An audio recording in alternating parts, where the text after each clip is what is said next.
Assalamualaikum warahmatullahi wabarakatuh. Perkenalkan, nama saya Ayana Nur Hasifa Alusni dari kelas F2 Manajemen Angkatan 2021 Universitas Teknologi Digital.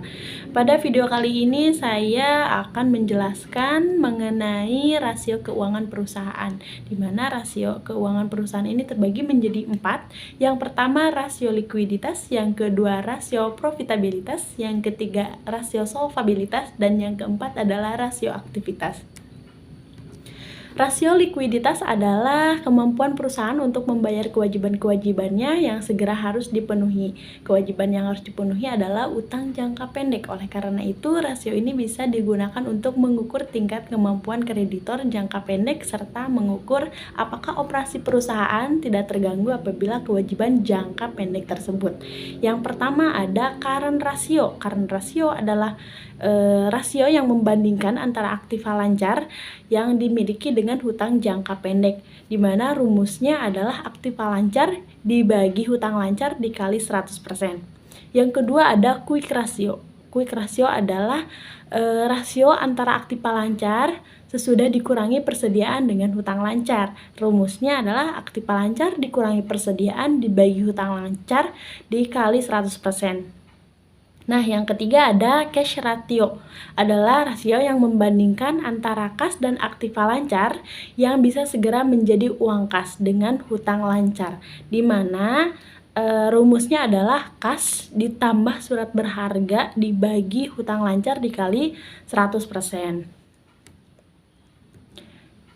Nah, yang selanjutnya rasio profitabilitas adalah kemampuan perusahaan dalam memperoleh laba dalam hubungannya dengan penjualan, total aktiva maupun modal sendiri. Dengan demikian, bagi investor, jangka panjang akan sangat-sangat benar akan diterima dalam bentuk dividen. Nah, yang pertama ada gross profit margin, adalah kemampuan perusahaan untuk menghasilkan keuntungan dibandingkan dengan penjualan yang dicapai, di mana rumus gross profit margin adalah penjualan dikurangi harga pokok penjualan dibagi penjualan dikali 100%. Nah, yang kedua ada net profit margin, adalah rasio untuk menilai persentase laba bersih yang didapat setelah dikurangi pajak terhadap pendapatan yang diperoleh dari penjualan, di mana rumusnya adalah net profit margin sama dengan laba setelah pajak dibagi penjualan dikali 100%. Yang ketiga ada turn on asset atau turn on investment, adalah tingkat pengembalian aset untuk menilai persentase keuntungan yang diperoleh terkait sumber daya atau total aset sehingga efisiensi suatu perusahaan dalam mengelola asetnya, di mana rumusnya adalah laba setelah pajak dibagi total aktiva dikali 100%. Yang keempat ada turn on equity, adalah rasio profitabilitas untuk menilai kemampuan perusahaan dalam menghasilkan laba dari investasi pemegang saham perusahaan tersebut yang dinyatakan dalam persentase, di mana rumusnya adalah laba penjualan pajak dibagi modal sendiri dikali 100%. Yang kelima ada earning power, adalah kemampuan perusahaan dalam menghasilkan laba dengan aktiva yang digunakan, di mana rumusnya adalah penjualan dibagi total aktiva dikali laba setelah pajak dibagi penjualan dikali 100%. Selanjutnya ada rasio solvabilitas, adalah rasio dengan fungsi menilai kemampuan suatu perusahaan dalam melunasi kewajiban, termasuk dalam jangka pendek atau jangka panjang, dengan jaminan aktiva atau kekayaan yang dimiliki oleh perusahaan sehingga akhirnya likuidasi atau ditutup. Yang pertama ada debit ratio.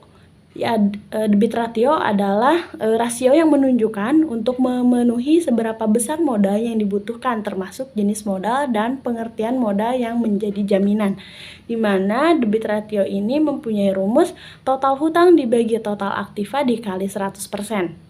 Yang kedua ada time interest earned ratio, adalah rasio yang mengukur kemampuan perusahaan dalam melunasi berbagai beban bunga yang waktu masa depan, di mana time interest earned ratio ini mempunyai rumus, yaitu laba sebelum bunga atau EBIT dibagi beban bunga dikali 100%. Yang ketiga ada debt of equity ratio, adalah rasio yang menunjukkan keseimbangan antara hutang yang dimiliki perusahaan dengan modal sendiri, di mana rumusnya adalah total hutang dibagi modal dikali 100%. Yang keempat ada fixed charge coverage ratio, adalah kemampuan perusahaan untuk menutup beban tetapnya termasuk pembayaran dividen saham, preferen, bunga, angsuran pinjaman, dan sewa, di mana rumusnya EBIT ditambah bunga ditambah angsuran lise dibagi bunga ditambah angsuran lise dikali 100%. Yang kelima ada debt service ratio, adalah kemampuan perusahaan dalam memenuhi beban tetapnya termasuk angsuran pokok pinjaman, di mana rumusnya adalah laba sebelum bunga dan pajak dibagi bunga ditambah sewa ditambah angsuran pokok pinjaman dibagi 1 dikurang tarif dikali 100%. Yang selanjutnya rasio aktivitas, adalah rasio yang mengukur seberapa besar efektivitas perusahaan dalam memanfaatkan sumber dananya. Rasio aktivitas dinyatakan sebagai perbandingan penjualan dengan berbagai elemen aktiva. Elemen aktiva sebagai penggunaan dana seharusnya bisa dikendalikan agar bisa dimanfaatkan secara optimal. Yang pertama ada perputaran persediaan, yaitu komponen utama dari barang yang dijual. Oleh karena itu, semakin tinggi persediaan berputar, maka semakin efektif perusahaan dalam mengelola persediaan, di mana perputaran persediaan ini mempunyai rumus harga pokok penjualan dibagi rata-rata persediaan. Yang kedua ada perputaran piutang, merupakan ukuran efektivitas pengelolaan piutang. Semakin cepat perputaran, maka semakin efektif perusahaan dalam mengelola piutangnya, di mana rumusnya penjualan kredit dibagi rata-rata piutang. Yang ketiga ada perputaran aktiva tetap, merupakan perbandingan antara penjualan dengan total aktiva tetap yang dimiliki perusahaan, yang memiliki rumus penjualan dibagi aktiva tetap. Dan yang keempat ada perputaran pengumpulan piutang, di mana mempunyai rumus piutang dikali 360 hari dibagi penjualan. Nah, di sini ada pembahasan soal neraca PT Karya Mandiri pada tahun 2020 dan tahun 2021, di mana kasnya tahun 2020 10.500.000 dan 2021 10 juta. Efek itu bisa disebut surat berharga ya. Pada tahun 2020 35 juta dan tahun 2021 34 juta. Piutang dagang pada tahun 2020 60 juta dan tahun 2021 55 juta. Persediaan tahun 2020 65 juta dan tahun 2021 adalah 60.500.000. Jadi total lancar, total aktiva lancar pada tahun 2020 ada 170.500.000 dan pada tahun 2021 159.500.000. Nah, adapun aktiva tetap pada tahun 2020 300 juta, tahun 2021 350 juta. Dan akumulasi penyusutannya 2020 itu 75 juta, tahun 2021 90 juta.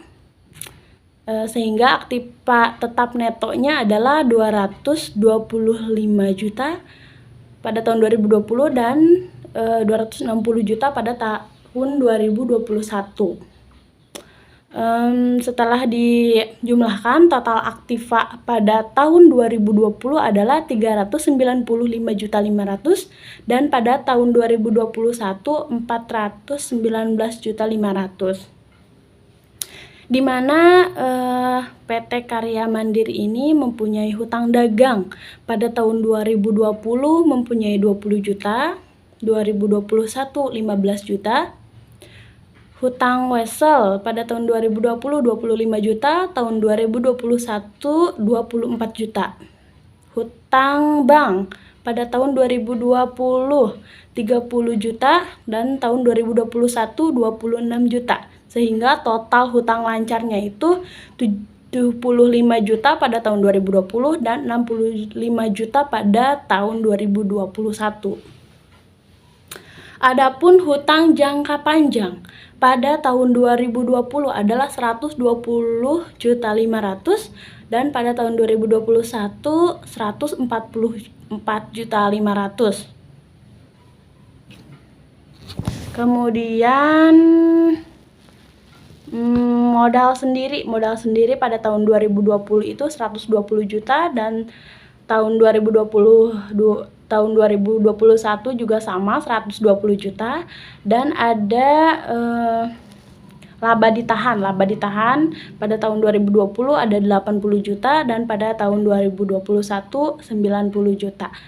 Jadi total pasipanya itu ada 395 juta 500 dan pada tahun 2021 419 juta 500. Jadi total aktiva dan total pasipanya itu harus sama.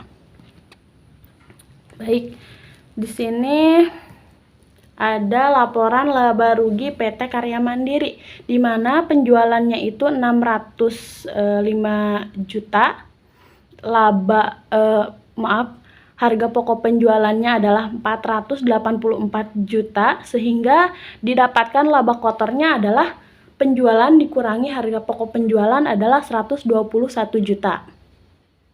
Nah, di sini ada biaya operasional, ada biaya penjualan sebanyak 6.400.000, biaya administrasi umum 10 juta, pembayaran lise 8.600.000, penyusutan 25 juta. Sehingga biaya operasional itu dijumlahkan menjadi 50 juta rupiah.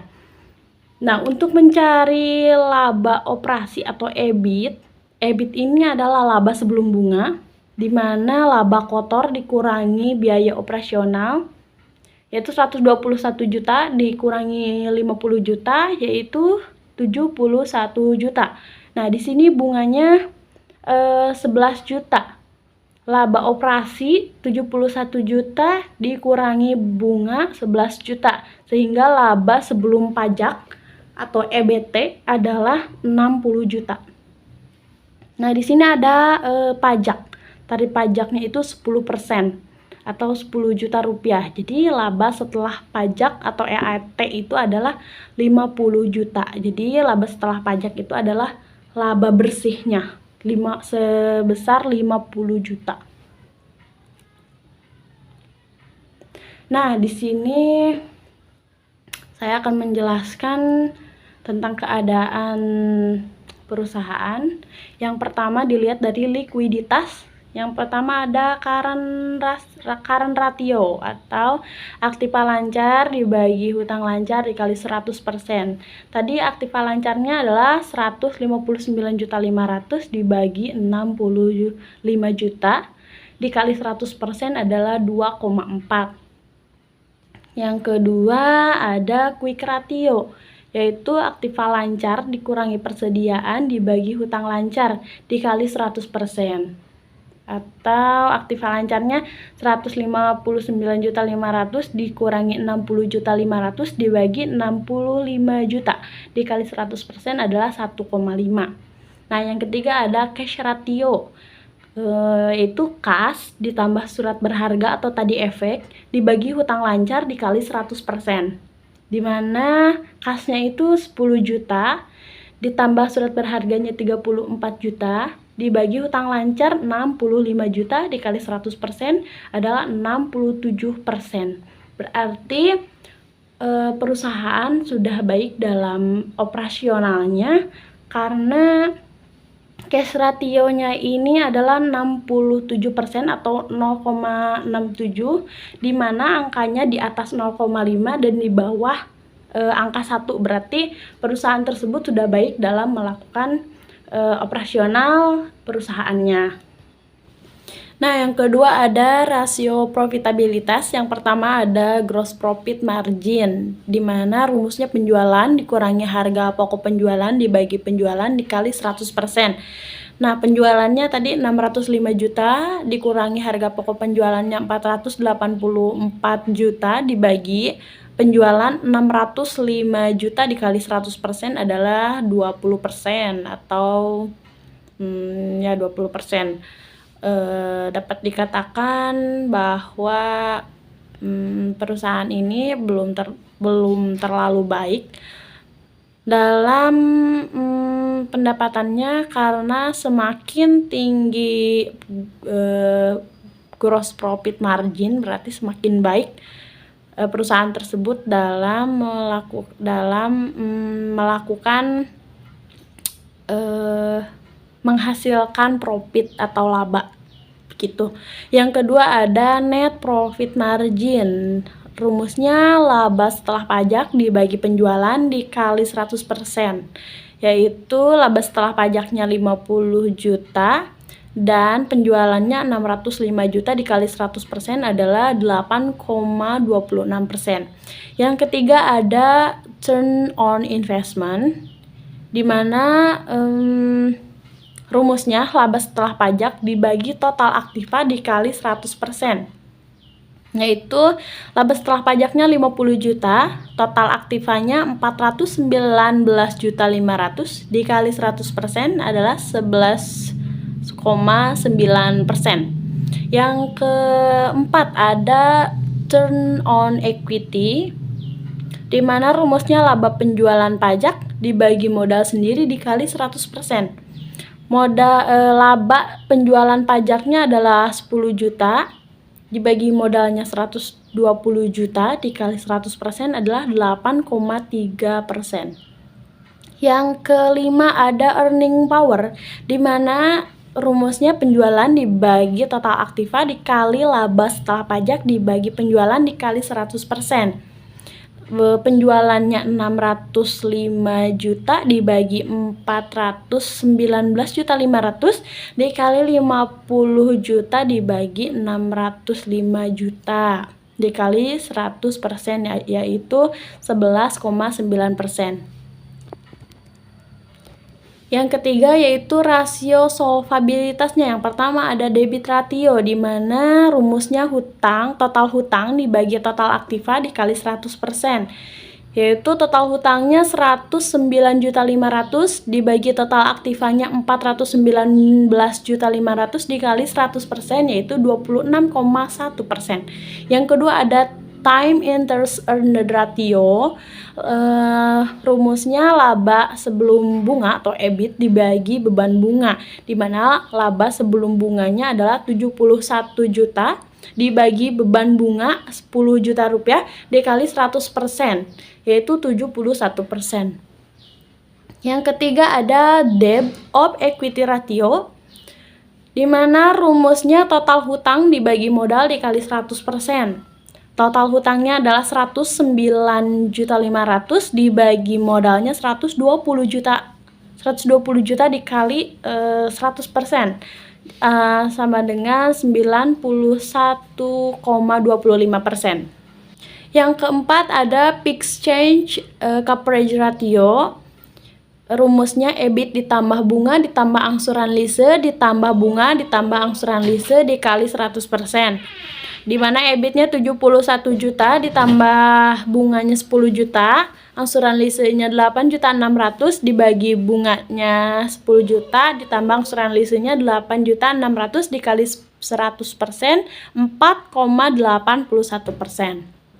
Yang keempat ada rasio aktivitas. Yang pertama ada perputaran persediaan, di mana rumusnya harga pokok penjualan dibagi rata-rata persediaan. Perputaran persediaannya itu harga pokok penjualannya itu 484 juta dibagi 62.750, yaitu 7,7 kali ya perputarannya. Nah, yang kedua ada perputaran piutang, di mana rumusnya penjualan kredit dibagi rata-rata piutang. Penjualannya adalah 605 juta dibagi rata-rata piutangnya adalah 57.500.000, hasilnya 10,5 kali perputaran. Yang ketiga ada perputaran aktiva tetap, di mana rumusnya penjualan dibagi aktiva tetap. Penjualannya 605 juta dibagi aktiva tetapnya 260 juta. Jadi perputarannya adalah 2,32 kali ya. Nah, yang kelima ada periode pengumpulan piutang, di mana rumusnya piutang dikali 360 hari dibagi penjualan. Piutangnya itu 55 juta dikali 360 hari dibagi 605 juta adalah 32,7 kali.